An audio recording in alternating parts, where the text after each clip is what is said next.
ချို့ကြတော့အမတန်မှချမ်းသာကြတယ်ဘာဖြစ်လို့ဒီလိုဖြစ်ရတယ်လဲမန္လိကမိဖုရားမေးတဲ့မေးခွန်းထဲမှာပါအဲ့ဒါကိုမြတ်စွာဘုရားကဘယ်လိုဖြေတော့ဆိုရင်ချမ်းသာတယ်ဆိုတာလည်းအကြောင်းပဲမဟုတ်ဘူးဆင်းရဲတယ်ဆိုတာလည်းအကြောင်းပဲမဟုတ်ဘူးတဲ့ဒါနကောင်းမှုနဲ့စိစိတ်ဥစ္စာအမြဲတမ်းဆက်သွယ်ပြီးတော့နေတယ်တချို့အထင်နဲ့ကိုယ်လုံလဝိရိယနဲ့ကြိုးစားလို့ရတယ်လို့ထင်တာဟုတ်ပါတယ်ကြိုးစားလို့ရတာနဲ့ကံပေးလို့ရတာမတူဘူးတဲ့ကြိုးစားလို့ရတာကကြိုးစားလို့ရတာအတိုင်းအတာတစ်ခုပဲကံပေးလို့ရပြီဆိုရင်အတိုင်းအတာတစ်ခုတဲ့ပို့တယ်ပေါ့အဲ့တော့မလုပ်ခဲ့ရင်ကိုမခံစားရဘူးဆိုတာဟာစတိလဝတ္ထုကိုကြည့်လို့ရှိရင်အမတန်မှထင်ရှားတယ်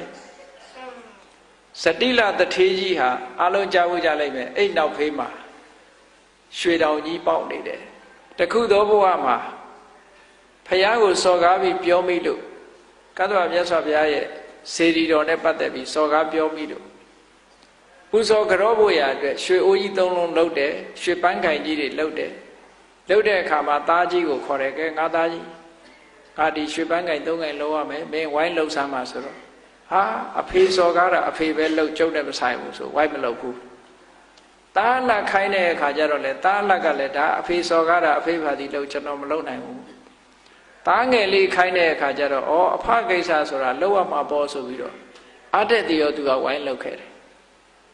အဲ့ဒီရွှေအိုးကြီးတွေလှုပ်ပြီးလှူခဲ့တဲ့ကုသိုလ်ကောင်းမှုကြောင့်ရွှေတော်ပေါက်တာအဲ့တော့ခုနကသားကြီးနှစ်ယောက်ကသူတို့မပါသေးတဲ့အတွက်ကြောင့်သားကြီးနဲ့သားလက်ကရွှေကိုဖဲ့လို့မရဘူးသူတို့အဲ့တော့စတိလတထေးကပြောတယ်မင်းတို့ငါသားကြီးနှစ်ယောက်ဒီရွှေတောင်ကမင်းတို့နဲ့မဆိုင်ဘူးတဲ့ငါသားငယ်လေးနဲ့ပဲဆိုင်တယ်အဲ့တော့သူပေးသမျှနဲ့ခြေနိုင်ကြပြီတော့လို့ဒီလိုပြောပါလားအဲ့ဒါကကံပေးတာနော်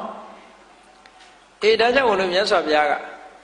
ဒါနကောင်းမှုဒုဋ္ဌာကိုအကြောင်းပြုပြီးတော့လူတွေကချမ်းသာဒုက္ခရကြတာတဲ့မွဲတာကလှူလို့မွဲတာမဟုတ်ဘူးတဲ့မလှူခဲ့လို့မွဲတာများတယ်